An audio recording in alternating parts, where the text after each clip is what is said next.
Hello, it's KRBrickBot, and I really don't do much of the bricking. Not anymore, at least. I mean, long ago I just collect Lego sets for the sake of collecting, but I really don't have any interest in collecting Lego sets anymore.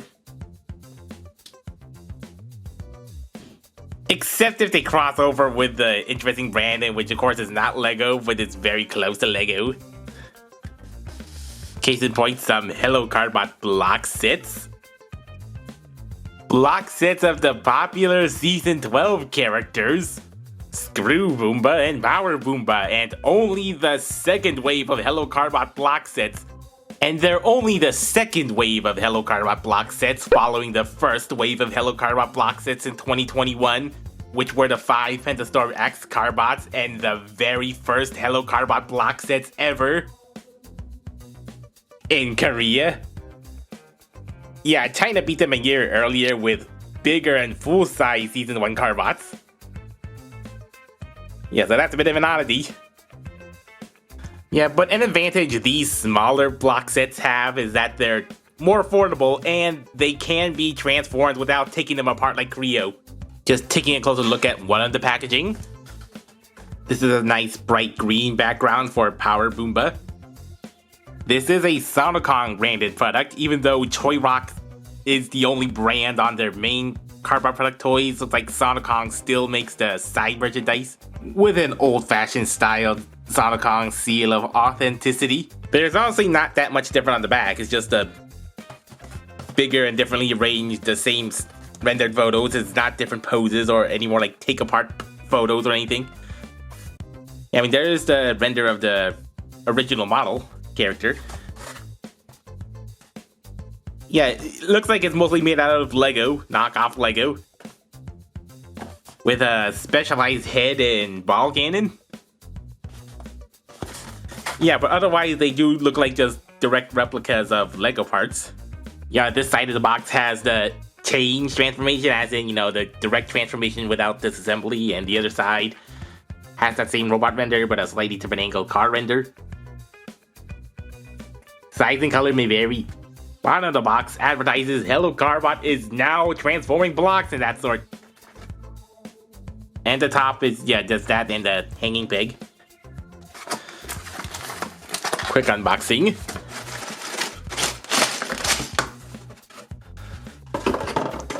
Yeah, just basically like 3 bags labeled number 1. Yeah, they're all labeled number 1. Yeah, and there's, you can see the preview of the specialized piece with non-firing balls. They're just attaching balls. Oh, that's a bit of a bummer, a bit of a letdown. Doesn't actually launch balls. This is the car mode. Yeah, it's a pretty simple Lego-esque blue SUV. You know, just by the nature of these extra long arm panels, like this looks a whole lot better than the Pentastorm X Carbots with all their visible gappiness.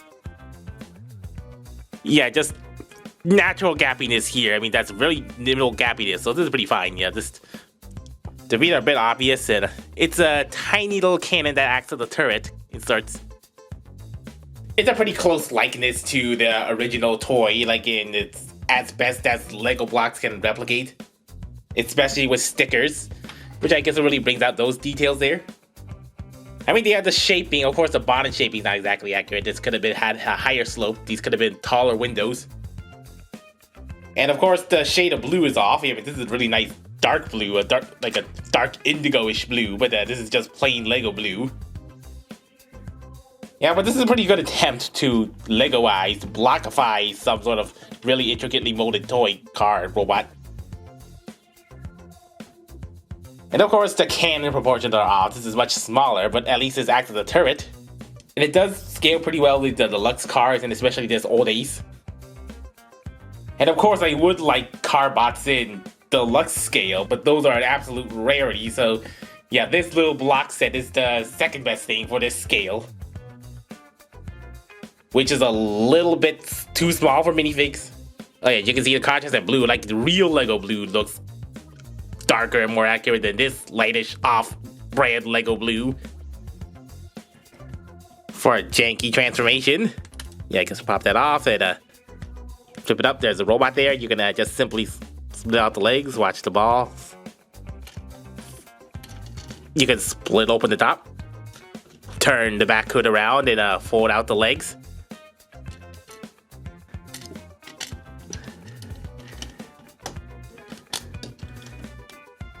And then just flip the 180 ball socket and little feet out here.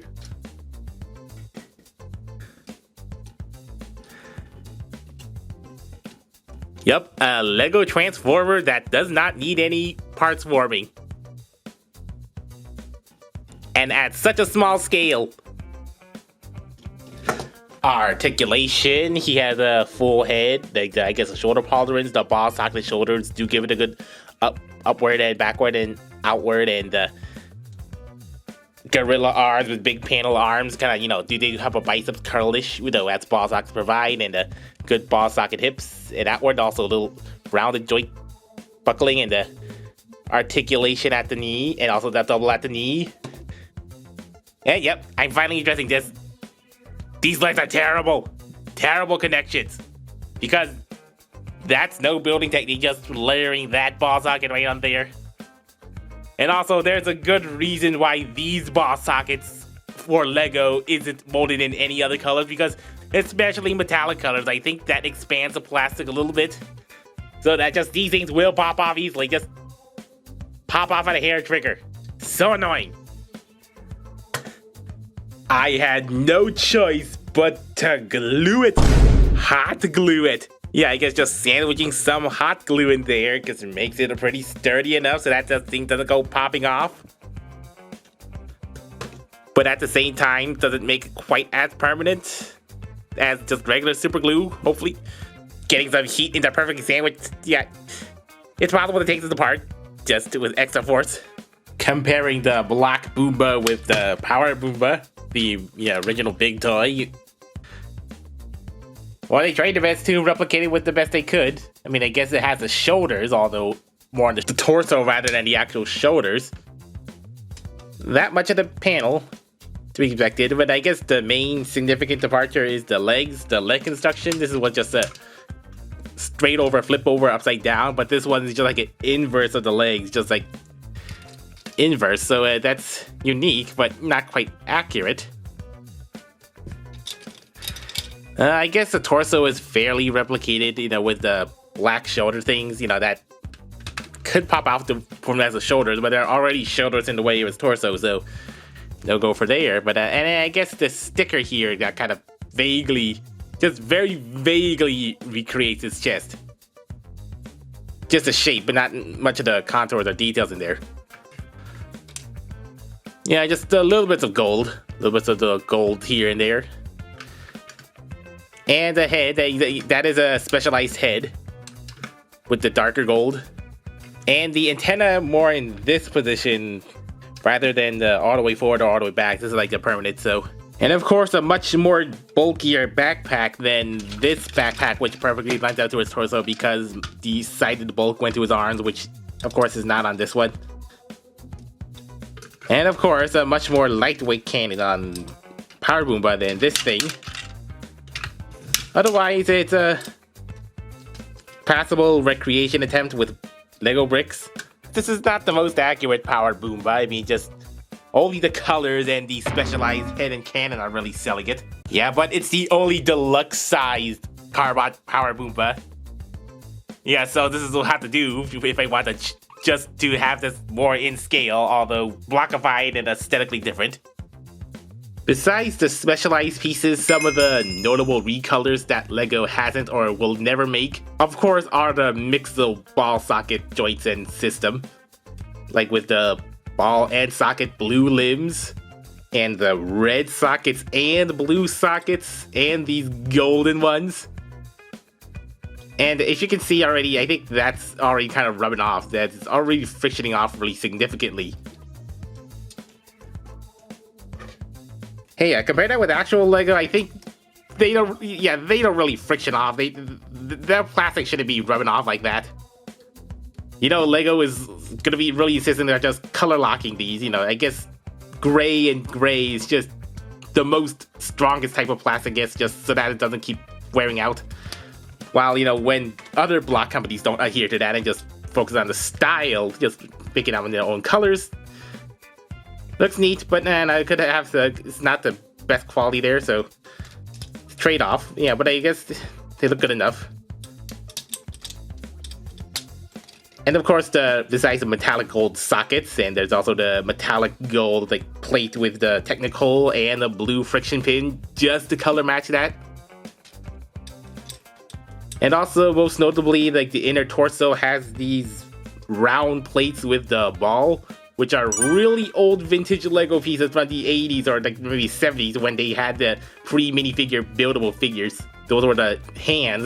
No, wait, to be more precise, they are new pieces designed to match the exact length of the stem of modern ball joints. Those vintage pieces were just kind of just directly short and weren't considering this system in mind, so that's a new part Lego hasn't made yet. Would be really useful. Yeah, maybe these yellow ingots are also uncommon or non-existent. And of course, these 2x2 plates with a base exactly 1 plate high and a little slope here exactly 1 plate high, that Oxford and other not Lego companies have been using for years, but Lego themselves has not made. This ball cannon is a total dud. It's not firing. The balls are permanently molded in there sideways. And these 2 extra pieces, they just only attach through here, and they're not even part of the normal Lego system. They are too big for studs, and they're too big for axles. And I don't know how many millimeters smaller it is than less than 2 studs, so just really not much of a system. Here's how I would mod this without any additional parts. The backpack with its very loose stud connection, it is connected so that the Technic bricks are inverse. There is a bit of a gap here in the car mode. I guess it would be more optimal if these were lined up, so I would just go ahead and reverse the bricks. Yeah, reverse them as in like reverse this construction so that the blue studs end up here. I'll have to reverse this entire red section too, which holds the brick together, the legs. Yeah, just simply reversing that plate there. Then reattaching those legs. Yeah, that's not the most stable connection, but that is a 1 plate connection. Come on. Yeah, I guess putting that back in should connect it, hopefully. I'm forgetting something. I'm forgetting to just swap the plate here. So I guess to have a maybe somewhat less solid connection, it is kind of loosely connected by studs, but at least it will perfectly align on the back-to-back. The legs are flexible enough so that it still sits in pretty flush with the back. And now there is no gap because that's a perfect stud alignment. Secondary mod I would do is take these 1x1 plates that are just kind of hanging out here. They're not like fillers or anything, and just replace the tiles on his hips with one of these studs. So ideally you would get an extra tile to fill that in, but yeah, with these studs, then that provides a little clutching space for these arms to snap into, because, you know, only ball sockets to the side is not the best type of transformation connection, you know? Yeah, I don't know what to do with these tiles anymore.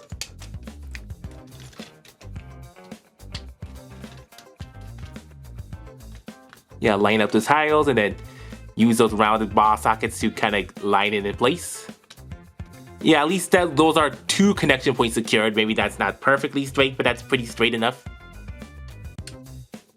Yeah, so only these places are pretty unsecure. Only holding in by sheer friction. Yeah, but that's slightly more stable.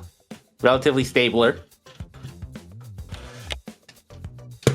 Yeah, to make sure this thing doesn't really go falling apart, like when taking these off, taking the connection points off, I guess I would recommend just hot gluing them on.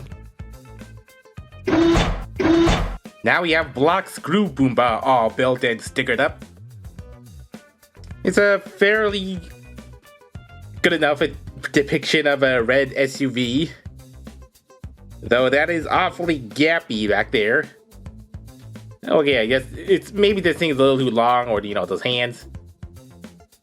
Yeah, otherwise it's fairly cohesive with those large panels on the side. Now, comparing that with the actual molded screw Bumba toy, there are some stickers that replicate some of the details, like the door handles, these side vents, although they're much more slanted. I guess the little gas caps there, darker shade there, and the little side vent there. Didn't notice that in my initial review of this thing, and coming around the back, there are stickers of the rear taillights and the feet vents, which they just take up the entire section here with the white stickers. And the front is, maybe fairly curved and small. Maybe not the most accurate thing. Yeah, the tiny little green headlights all the way here. And yeah, tiny little grill.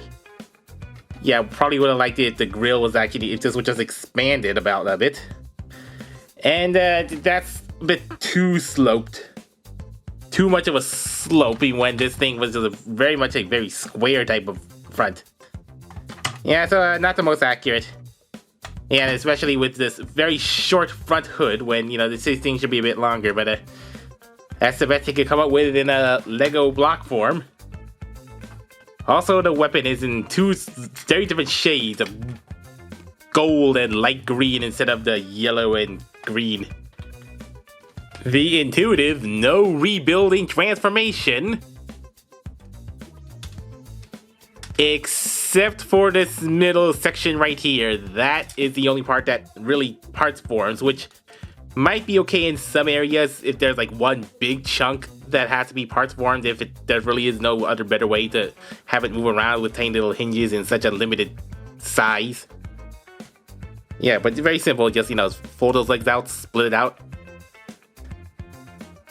He has turned those shoulders for his wheels on front shoulder look.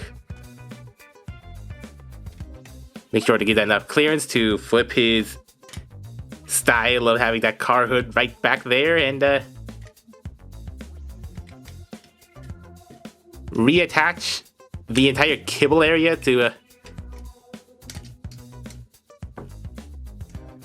yeah, this is all wibbly. This is all sorts of wibbly. Yes, reattach it with these two red studs.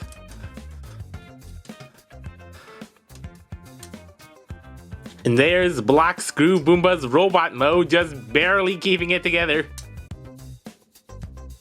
Yes, really. Yeah, I mean, I guess there are some cheap construction methods that only meant to just connect together, but it's not the most stability. Yeah, in such a tiny scale of Carbot. And I guess the ball socket arms and mixel joint style with the large panel arms that, just take up most of it. Big old classy shoulder kibble. The back keeps falling off. There's not much to lock it in, and then tiny little legs and the mixel joint and Technic joint construction. Little snot feet. That one, this is likely to pop off. This is likely to pop off because this only connects to one side, because it has to have this style on front, because so it can't have double pins. Yeah, these feet are only connected by this stud because of a bracket, which were stylized feet, but that's not very stable. And this entire assembly is only held in by these back studs. There are no extra studs or any pieces to accurately line up with the square there, so that's also fragile. So just really fragile construction all around. Some of these rare colors include the white mixo joints and sockets, that are of course color locked with Lego's official colors. The black rounded ball socket. And I believe this chest slope is also a old retired Lego piece. The specific type with the square groove instead of the newer slope type, which I think is still used to this day. And maybe some bright green, red hinges.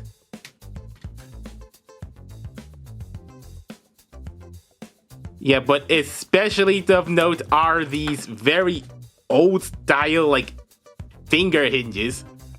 You know, this type of hinge that LEGO used in the 1980s, the 80s, that retired because of stability issues, but this is the only type of hinge that can be perfectly flat and, like, two-sided in a one-stud space. Because, you know, modern hinges, you know, they need at least, like, a, you know, two-space clearance, like, there's a whole three-plate brick clearance. So that's why they managed to replicate these old, long-retired, officially by LEGO pieces, so to recreate that hood look, just so that they can have a very much flat hood, just to flip over. Yeah, but the problem is, they forgot to lock in these hinges, so they're gonna pop off very easily, just no extra plate to lock it in, because they can't do that, because then there would be no clearance for the hood here. And then, you know, just to achieve this look, it doesn't even look that good. It doesn't even look that good because that entire plate just has to keep it all together. And, you know, that looks better, but it has to have this to kind of keep it level, which does really block his head. His head mounted on a white friction Technic pin, which I don't think is a real color they make.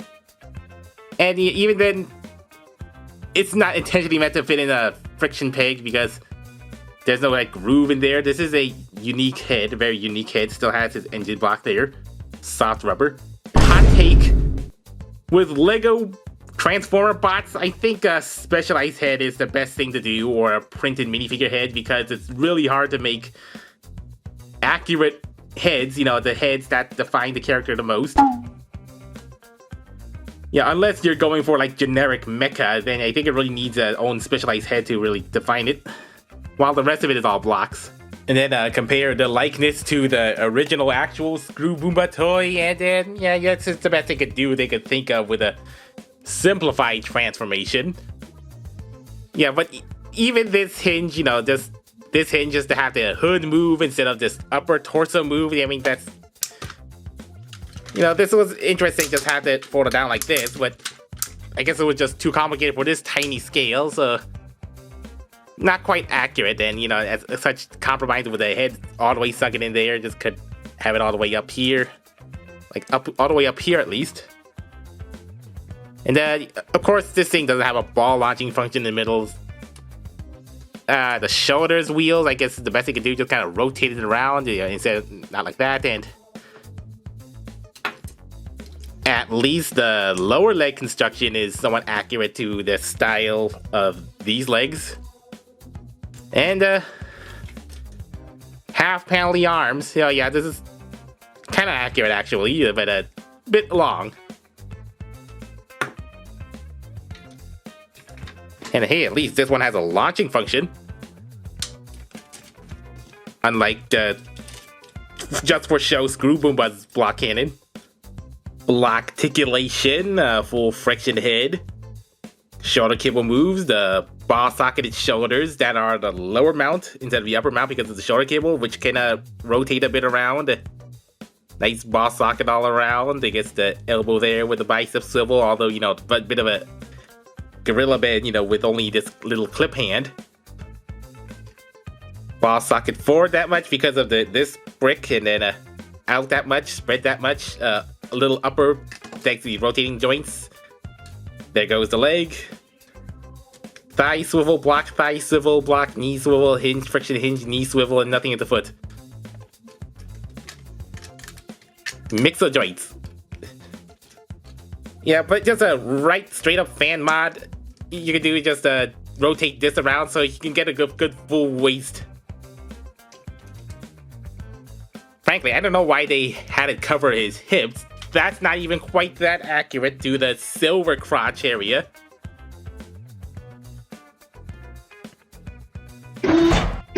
So this was a bold endeavor trying to making affordable, not LEGO versions of two recent Carbot characters, and this is their second outing, so I think they did a slightly better job in the looks department at least, because, you know, the first wave with Pentostar Axe, they were looking rather janky.